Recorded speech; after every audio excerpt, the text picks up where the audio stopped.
소설 걸리버 여행기 속에 등장하는 거인국. 주인공인 걸리버가 자신의 키보다 12배나 큰 거인족이 사는 나라에 방문해 갖은 순환을 겪은 이야기. 다들 기억하실 겁니다. 그런데 소설 속에 나오는 이 거인족이 실존했다면 여러분은 믿으시겠습니까?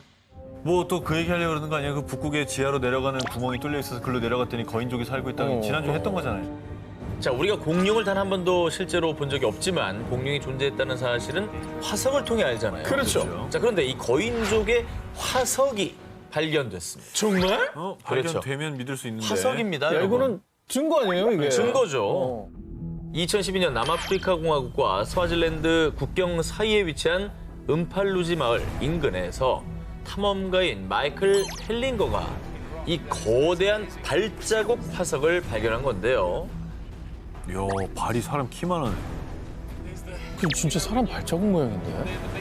그는 발자국 화석의 크기가 무려 1.2m에 달하는 것으로 보아 이 발자국 소유자의 키는 7.5m에서 8m 정도 됐을 거라고 추측했습니다.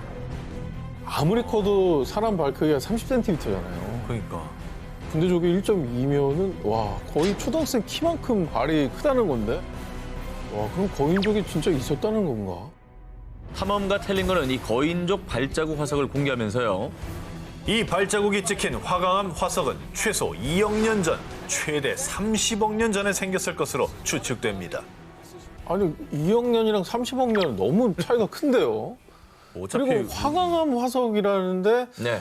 그게 사실 굉장히 뜨거운 마그마가 굳어져서 생기는 그렇죠. 돌 아니겠습니까? 거기에 또 발자국이 이렇게 남아있다는 게 자, 그렇습니다. 일각에서는 1200도씨의 뜨거운 마그마를 밟아야 화강암에 화석이 생기는데 생명체가 그 온도를 버티는 건 사실상 불가능하다고 반박. 근데 생각해보니까 만약에 키가 8m나 되는 거인이 있었다면 뭔가 이 꼭 우리 인류의 확대형이 아니라 아예 신체 구조가 좀 달랐을 수도 있잖아요. 그러니까 그렇죠. 이걸 너무 우리랑 똑같이 생겼을 거라고 생각하는 것도 옳지 않을 수도 있을 것 같아요. 자, 이 발자국 화석을 발견한 텔링거도 같은 생각이었나 봅니다. 그는 발가락으로 추정되는 곳에 암석이 쏠려 있는 모습에 주목을 합니다. 거인이 마그마를 밟은 뒤 발을 들어 올릴 때 모양이 그대로 유지된 겁니다. 하지만 그 이후 이 발자국 화석이 언제 어떻게 생기게 됐는지 그 정체는 무엇인지 아직까지는 정확히 밝혀지지 않고 있습니다. 솟아오른 부분 있잖아요. 그렇죠. 발을 들어 올릴 때 발가락에 따라 올라가는 그거 어떻게 솟아오른. 붙일 거야? 깎는 건데도 붙이는 건 안 되잖아. 저거는 진짜 어려울 것 같거든. 신기하다. 자, 이번엔 현실판 소인국이 존재했다는 증거를 보여드리겠습니다. 1946년 이란 테헤란 대학의 한 지리학 교수가 탐사 대원들과 함께 이란 남부 호라산주의 샤다드 사막을 탐사하던 도중 지금까지 본 적이 없는 신비로운 유적을 발견했습니다. 마을이 하나 발견됐네요. 뭐 약간 도시 느낌인데. 진흙과 돌로 지어진 200여 채의 건물들과 함께 발견된 화덕과 용광로, 구리, 황동 등의 금속 도구와 도자기들. 탐사대는 실제로 사람이 살았던 주거 지역으로 추측을 했습니다. 그런데 이상한 점은 여러 방으로 나뉘어져 있는 이 건물들의 천장 높이가 대부분 140cm. 이란에서는 아주 오래전 고대 시대부터 마크후니크라는 마을에 소인족들이 살았다는 전설이 전해져 내려오고 있는데요. 그래서 일각에서는 이곳이 바로 현실판 소인국이라고 추측했습니다. 뭐 인류 중에 제일 작다고 얘기하는 그 피그미 같은 종족들, 외소 종족들 키가 140, 150 정도 되거든요. 그렇죠. 그러니까 보통 천장은 사람 키보다는 좀 더 높게 짓잖아요. 여유 그렇죠, 있게. 그렇죠. 그러니까 천정이 140이면 거의 키가 한 1m? 그렇죠. 혹은 그 이하라고 봐야 되는 거죠. 그냥 피규어 아닙니까 저거? 그냥 이렇게 모델하우스처럼. 저 소인이 얼마나 상처받겠습니까? 아니 살아있는 애를 아니, 피규어라니요 지금. 아니 살아있진 않아요. 살았었잖아요. 나는 사람이었다. 사과드리겠습니다. 사과하십시오. 아니 근데 정말 눈을 그렇다면 붉어하고 있잖아요 지금 사과드리고 너한테. 근데 조사를 좀 해보고 싶은 것이 이게 이제 과학적으로 말이 안 되는 사이즈시니까.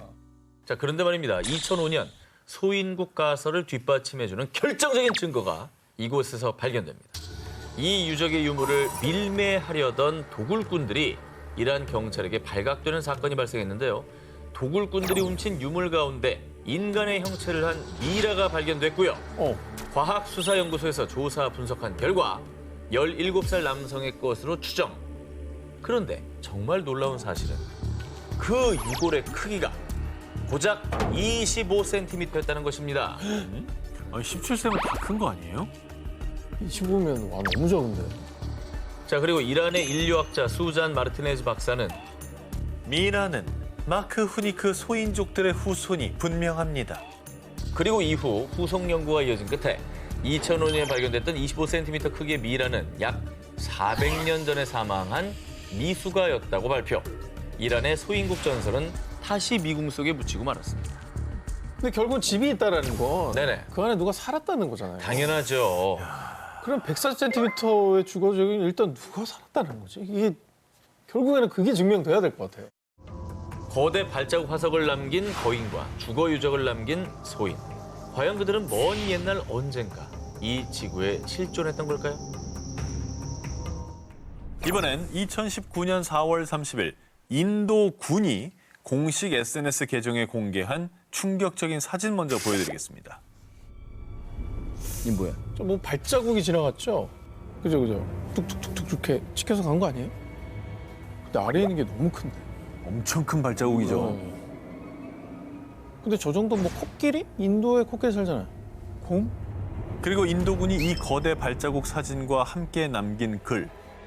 2019년 4월 9일 마칼로 베이스 캠프에서 신화 속 짐승 예티의 신비로운 발자국을 처음으로 발견했다. 예티가 뭐죠? 미국과 캐나다의 대표적인 설인 빅풋이 있다면요. 히말라야나 중앙아시아에서는 키 최대 2m의 온몸이 긴 털로 덮여 있다는 전설 속 설인 예티가 있다고 전해지고 있는데요. 1899년 히말라야 산맥에서 거대한 예티의 발자국이 최초로 발견된 이후 2011년 러시아 예티 손가락 화석 발견, 2011년 러시아 지방정부 설인 예티 존재 발표, 2012년 시베리아에서 예티 포착, 털 조사, 히말라야, 시베리아, 러시아 등에서 예티의 목격담과 예티가 존재한다는 증거들이 꾸준히 전해지고 있다고 합니다. 굉장히 유명한 설인 아니겠습니까? 그 지역에서는 뭐 전설과 같은 그런 존재인데. 네네. 근데 이게 개인의 목격담이 아닌 게 중요한 거거든요. 인도군 공식 계정에서 이렇게 발표까지 한 거잖아요. 그치. 이거 믿을 만한 거 아니겠습니까? 그죠? 게다가 인도군은 해당 발자국의 길이 약 81cm, 폭은 약 38cm에 달한다며 구체적인 수치까지 발표했습니다. 어쨌든 공공기관이고 나라를 지키는 곳이니까 허무맹랑한 얘기를 살펴할 의도가 전혀 없는 곳이잖아요. 그렇습니다. 야, 신기하다. 이후 이 소식을 전해들은 누리꾼들 사이에서는요. 발자국도 발견됐으니 금방 실체를 드러낼 듯. 전설 속 설인 예티가 모습을 드러낼지 귀추가 주목되기도 했는데요. 그러나 아직까지 전설 속 설인 예티는 그 모습을 드러내지 않고 있는 상황. 과연 히말라야의 깊은 어딘가에 정말 예티가 살아있는 건 아닐까요? 자, 그리고 미국뿐이 아닙니다. 2012년 스위스 바젤에 살고 있는 그레고르 스포일이라는 사진작가가 무려 약 38cm나 되는 손가락 사진을 공개했는데요. 저게? 끝에 손톱 봐요. 어우, 저게 어떻게 손가락이야. 징그러워. 자, 이 손가락은 1960년대 이집트 고분을 두고라도 한 노인에 의해 발견됐다고 하는데요. 이때 노인이 손가락을 찍은 엑스레이 사진까지 보여주며 진짜 사람 손가락임을 확인시켜줬다고 합니다.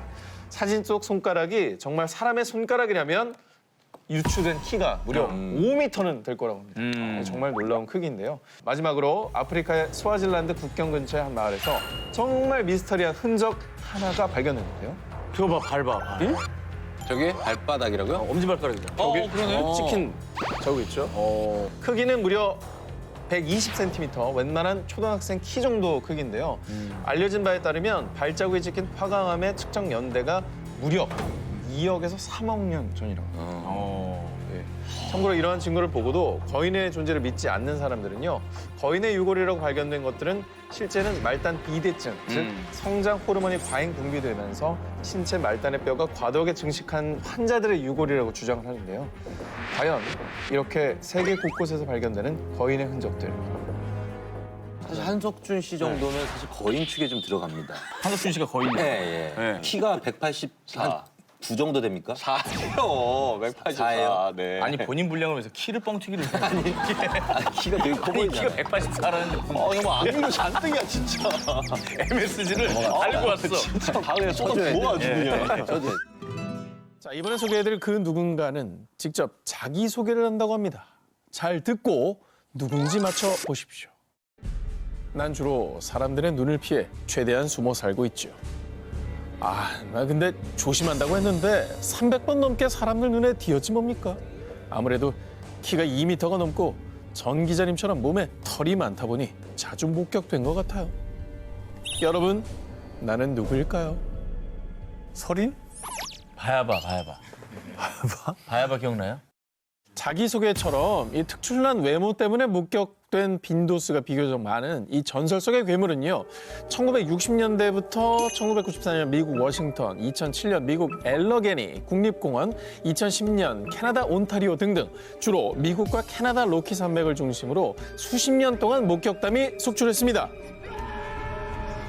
300번 이상 목격됐으면 다 들켜버린 거 아니에요? 네. 너무 조심성이 없네, 얘가. 그 주인공은 미국과 캐나다에서 전설처럼 전해지는 반인반수 괴물 빅풋입니다. 빅풋은 이름 그대로 커다란 발을 가진 거인인데요. 캐나다에선 털이 많은 거인이란 뜻의 사스쿼치라고도 불립니다. 즉 온몸에 털이 뒤덮인 사람과 짐승의 중간이라고 생각하시면 됩니다. 자, 그간 목격담은 많았지만 현재까지 빅풋이 실존했다는 증거는 발견되지 않았는데요. 그런데 2019년 한 영상이 공개되자 이번엔 진짜 빅풋이다. 사람들의 뜨거운 반응이 이어졌습니다. 와, 무슨 영상이 되지? 자, 저 멀리 까만 점 보이시죠? 근데 사이즈가 좀 큰 것 같아요. 엄청 크지, 네. 저기가. 방어만합니다, 저. 사람이 안 보일 거 아니야, 저기. 거의 두 배? 사람의 두 배 두세 정도 배 될 것 되는 것 같은데. 같은데. 네. 이거 이상하다. 저 고릴라 이런 것도 아닐 거 아니에요. 그리고 대낮에 저렇게 찍힌 거예요. 저건 이상한데? 근데 크기로만 보면 사실 곰 같은데요? 곰이네요. 정말 죄송한데 예. 대부분의 저런 사납곰은 야행성입니다. 야행성 동물은 낮에 자요. 거의 깨는 일이 없습니다. 눈이 나빠서. 깼나 보죠. 밤인 줄 알고 나왔을 거예요. 불면증. 아니 곰이 스트레스 받는 일이 뭐가 있어요? 얼마나 자꾸 사람들 많은데. 빅풋이라 그러니까 스트레스 받아. 그렇지. 나 곰인데. 그리고 먹이도 없잖아, 요즘에. 예. 짜증나. 최근에 딱 우리 그 방송 막하기예요. 예. 자, 이 영상은 빅풋이 많이 목격되는 곳 중 하나인 미국 유타주 프로보의 주민들이 촬영한 것입니다. 영상 속엔 빅풋으로 추정되는 생명체가 비교적 선명하게 포착. 이 영상이 공개되자 사람들 사이에선 빅풋이 실존한다며 뜨거운 반응이 이어졌고요. 마치 사람처럼 똑바로 걸었고 사람 둘을 합친 것보다 컸다고요. 라며 곰이나 다른 동물이 아니라 빅풋일 가능성이 높다고 주장했습니다. 그리고 이뿐이 아닙니다. 앞서 2016년도에도 일가족이 프로보에서 빅풋을 목격했다고 주장한 적이 있었는데요. 그런데 이번에도 프로보에서 빅풋으로 추정되는 생명체가 발견되자 진짜 빅풋이 실존하는 게 아니냐는 사람들의 반응이 이어졌습니다. 자, 그런데요. 빅풋이 존재한다, 존재하지 않는다를 두고 오랜 세월 논쟁이 이어온 가운데 누구보다 빅풋이 실존한다고 믿으며 빅풋에 정말 진심인 미국 오클라호마 주에서는요. 어허. 올해 3월 이것까지 내걸었습니다. 빅풋을 잡아오면 현상금을 줍시다. 원티드야? 300번이면은 원티드 할 만하죠. 네. 잡아와라, 그러면. 무려 오클라호마주의 하원 의원인 저스틴 험프리에 따르면 오클라호마 야생동물보호소의 협력하에 빅풋 수색 시즌을 정하고 자주 출몰하는 곳을 표시한 지도와 빅풋 추적 라이센스도 발급. 그리고 빅풋을 잡으면 자그마치 24억 원의 현상금을 지급하겠다며 이를 법안으로 발의했습니다. 법안으로 발의했다고? 그러면 갑시다 우리가. 잡고 나서 거기서 오프닝 하시죠. 네. 괜찮네. 8억씩 나눠가지고 되는 거야. 어떻게. 아니 근데 이제 그 공에 따라서 네. 좀 더 결정적인 공을 세운 사람이 반을 가져가고. 그런 게 어딨어. 3분의 1로 해야지. 뭐 뒤에 좋습니다. 빠져 있으려고 그러지. 누가 봐도 뒤에 빠져 있을 거기 나는 때문에 찍고 있을게요. 네. 이 증거 영상을 또 잡아야 돼. 정 기자님 앞장서서 네. 하는 걸 저희가 찍겠습니다. 털도 많으니까 나랑 또 예. 교감이 될 수 있겠죠. 네. 자, 그런데요, 여러분 빅풋 수색법엔 주의할 점이 있습니다. 단 빅풋을 산채로 잡아와야만 합니다. 우린 평화롭게 빅풋을 대할 겁니다. 오클라호마에서는요, 빅풋을 존중하고 인정하는 만큼 반드시 빅풋을 산채로 잡아와야만 현상금을 겟할 수 있는데요. 어떻게 산채로 잡아 저렇게 큰 애를. 아니면 빅풋한테 저기 딜을 걸 수 있죠. 아 너도 얼마 띄워줄게. 그렇지, 그렇지. 가서 네. 6억씩. 근데 왜 이렇게 다들 빅풋에 진심인 거예요? 사실 오클라호마주는요, 빅풋이 많이 목격되는 곳 중에 하나입니다. 빅풋 수색법을 통해서 지역 경제 활성화는 덤을 노린 건데요. 하지만 안타깝게도 이 법이 통과되지 못했다고 합니다. 가도 현상금이 이제 안 걸려 있다는 거죠. 안 걸렸어? 법안이 통과됐어야 이게 예산을 따서 현상금이 뭐안 걸렸으니까 무리할 필요는 없겠네요. 잡아드리려고 했더니만 그 참. 예. 근데 이게 진짜 얼마나 저렇게 알려져 있으면 저런 얘기를 하겠냐고. 그렇지. 인류가 오랜 세월 쫓았지만 여전히 우리와 숨바꼭질 중인 빅풋. 빅풋들은 정말 그곳에 살고 있는 걸까요? 빅풋 여러분, 혹시 어딘가에서 살고 있다면 살짝 저에게 당근을 흔들어 주세요.